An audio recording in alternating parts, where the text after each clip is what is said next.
வணக்கம், welcome to IQ study unique approach of teaching.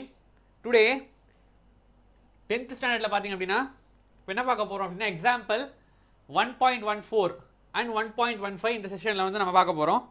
First என்ன கொடுக்குறாங்கன்னு சொல்லி பாருங்கள். லெட் ஏ அப்படின்னு சொல்லிட்டு 3, 4, 7, 8 அப்படின்னு சொல்லிட்டு ஒரு செட்டு கொடுக்குறாங்க.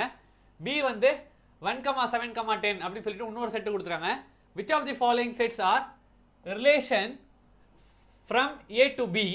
அதே மாதிரி மூணு சப்டிவிஷன் கொடுத்துருக்காங்க. ஓகேங்களா, சப்டிவிஷன் 1, 2, 1, 3 மூணு சப்டிவிஷன் கொடுத்துருக்காங்க. ஓகேங்களா, ஃபர்ஸ்ட் நான் என்ன பண்ண போறேன்னு சொல்லி பாருங்க. இந்த மாதிரி கொடுத்தாவே நம்ம கார்ட்டீசியன் ப்ராடக்ட் ஃபார்மேட்டில் எழுதணும்.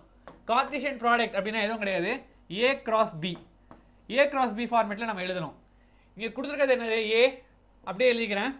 3, 4, 7, 8 கிராஸ் பி என்ன கொடுத்துருக்காங்க, 1, 7, 10 கொடுத்துருக்கறது அப்படியே எழுதியாச்சு.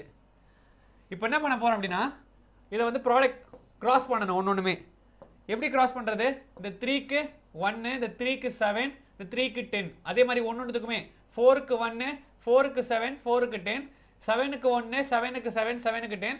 சிமிலர்லி 8க்கு 1, 8க்கு 7, 8க்கு 10. இப்போ இந்த மாதிரி நம்ம எழுத போகிறோம். எழுதுனா எப்படி எழுதுறோம் பாருங்கள். 3, 1, 3, 7, 3, 10. Similarly 4, 1, 4, 7, 4, 10. அடுத்து எழுதுங்க. அடுத்து 7, 1, 7, 7, 10. அடுத்து 8க்கு 8, 1, 8, 7, 8, 10 எழுதியாச்சா? இப்போ நம்ம கார்ட்டீசியன் ப்ராடக்ட்ல வந்து எழுதியாச்சு. ஃபர்ஸ்ட் என்ன கொடுக்குறாங்க பாருங்க, R1 வந்து 3, 7, 4, 7, 7, 10, 8, 1. ஓகேங்களா, இப்போ இதை நம்ம செக் பண்ண போறோம். ஓகேங்களா, இப்போ இது 3, 7 இது R1ல இருக்கான்னு ஏ கிராஸ் பியில் இருக்கான்னு பாருங்க. 3, 7 இருக்கு. 4, 7 இருக்கான்னு பாருங்க, இருக்கு. 7, 10 இருக்கான்னு பாருங்க, இருக்கு. 8, 1 இருக்கா பாருங்க, இருக்கு. அப்போ R1 இருக்க எல்லா எலிமெண்ட்டுமே வந்து இந்த ஏ கிராஸ் பியில் இருக்கு. அதனால நம்ம R1 subset equal to A cross B. ஓகேங்களா, R1ன்றது ஒரு சப்செட் எதுலயே இருக்கு, இந்த ஏ கிராஸ் பிலேயே வந்து இந்த R1ல இருக்க எல்லா டேர்முமே இருக்கு அப்படின்னு சொல்லியாச்சு. இப்போ இந்த மாதிரி இருந்தால் R1 is a relation from A to B. ஒன்றுமே நம்ம ரிலேஷனா இல்லையான்னு சொல்லி ப்ரூவ் பண்ணணும். ஃபர்ஸ்ட் வந்து சொல்லியாச்சு. R1 பார்த்தீங்கன்னா R1ல இருக்க எல்லா டேர்முமே பார்த்தீங்கன்னா இந்த கார்ட்டீசியன் ப்ராடக்ட்லேயே இருக்கிறதால R1 என்ன சொல்லணும், R1 subset of A cross B. R1 is a relation from A to B அப்படி சொல்லியாச்சு. செகண்ட் வந்து செக் பண்ணுங்க. இப்போ செகண்ட்ல பார்த்தீங்க அப்படின்னா 3, 1, 4, 12. அப்போ 3, 1 இருக்கு. பட் 4, 12 பாருங்க, 4, 12 வந்து இல்லை. அப்போ 4, 12 இல்லை இல்லைங்களா. 4, 12 இது வந்து எதில் இருக்கு, பிலாங்ஸ் டு R2ல இருக்கு. பட் அதே 4, 12 எதில் இல்லை, does not belong to என்னது, A cross B. எழுதியாச்சா?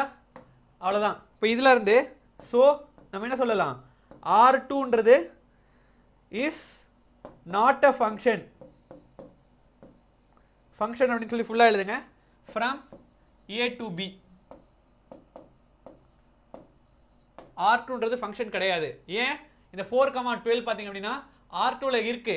அதான் சொல்லியிருக்கேன், R2ல வந்து இருக்கு. But does not belong to A cross B. ஓகேங்களா, இதே மாதிரி தேர்ட் டேர்ம் இப்போ நம்ம சொல்ல போறோம். தேர்ட் செக் பண்ணுங்க.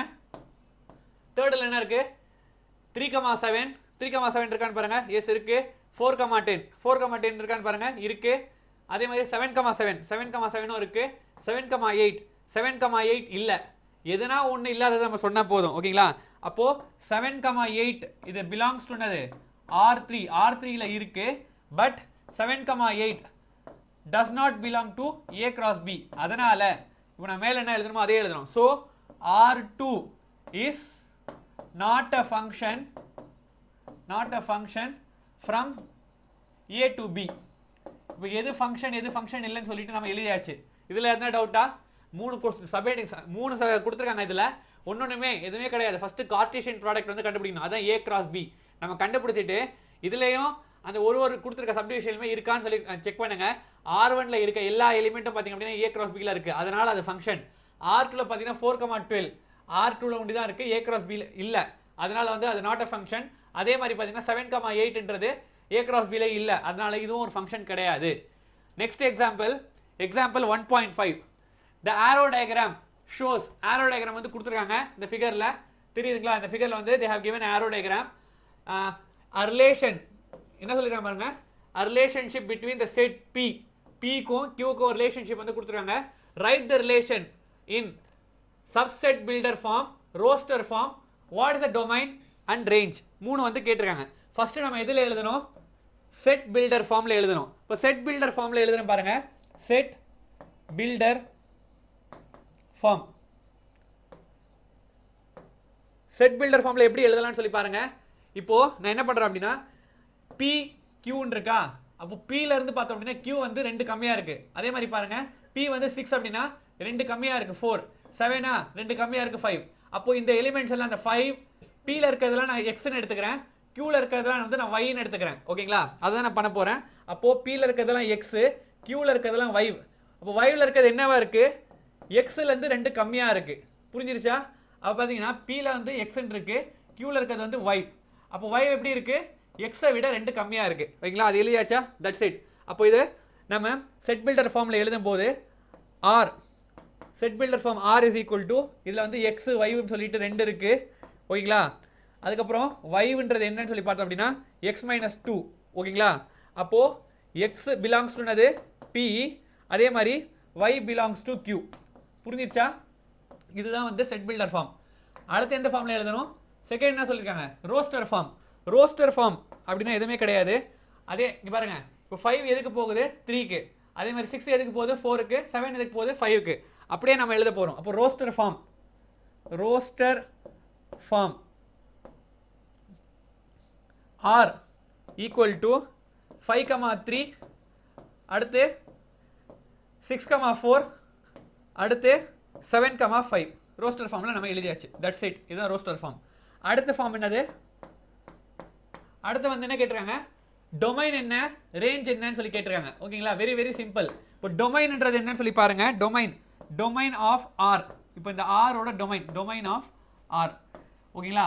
டொமைன்ன்றது ஃபர்ஸ்ட் எலிமெண்ட்ல என்னென்ன இருக்கோ, அதாவது P ல என்னென்ன இருக்கோ அதெல்லாம் டொமைன்னு சொல்லுவோம். அதே மாதிரி பார்த்தீங்க அப்படின்னா எல்லாமே பார்த்தீங்கன்னா அடுத்ததுக்கு வந்து செட்டாக இருக்கணும். அப்போ 5, 6, 7 தான் வந்து டொமைன். 5, 6, 7 இதுதான் டொமைன். 8ன்றது பார்த்தீங்கன்னா ஒரு செட்டாக இல்லை, அதனால டொமைன் கிடையாது. அதே மாதிரி கோடொமைன்ன்றது ரேஞ்ச். இப்போ ரேஞ்ச்ன்றது என்னன்னு சொல்லி பாருங்க. இப்போ range of R equal to, இதில் என்ன Qல என்ன இருக்கோ அதுதான் ரேஞ்ச். அப்போ Qல என்னென்ன இருக்கு? 3, 4, 5. அதுவும் பார்த்தீங்கன்னா செட்டாக இருக்கணும். எஸ் பாருங்க, 5ல இருந்து 3க்கு வருது, 6ல இருந்து 4க்கு வருது, 7ல இருந்து 5க்கு வருது. அப்போ 3, 4, 5 is what? Range. That's all. ஓகேங்களா? இந்த செஷன்ல பார்த்தீங்க அப்படின்னா எக்ஸாம்பிள் 1.4, எக்ஸாம்பிள் 1.5 ரொம்ப தெளிவாக வந்து புரிஞ்சிருக்கும் நம்புறேன். புரிஞ்சிருந்தால் லைக் பண்ணுங்க, ஷேர் பண்ணுங்க, சப்ஸ்கிரைப் பண்ணுங்க. தேங்க்யூ.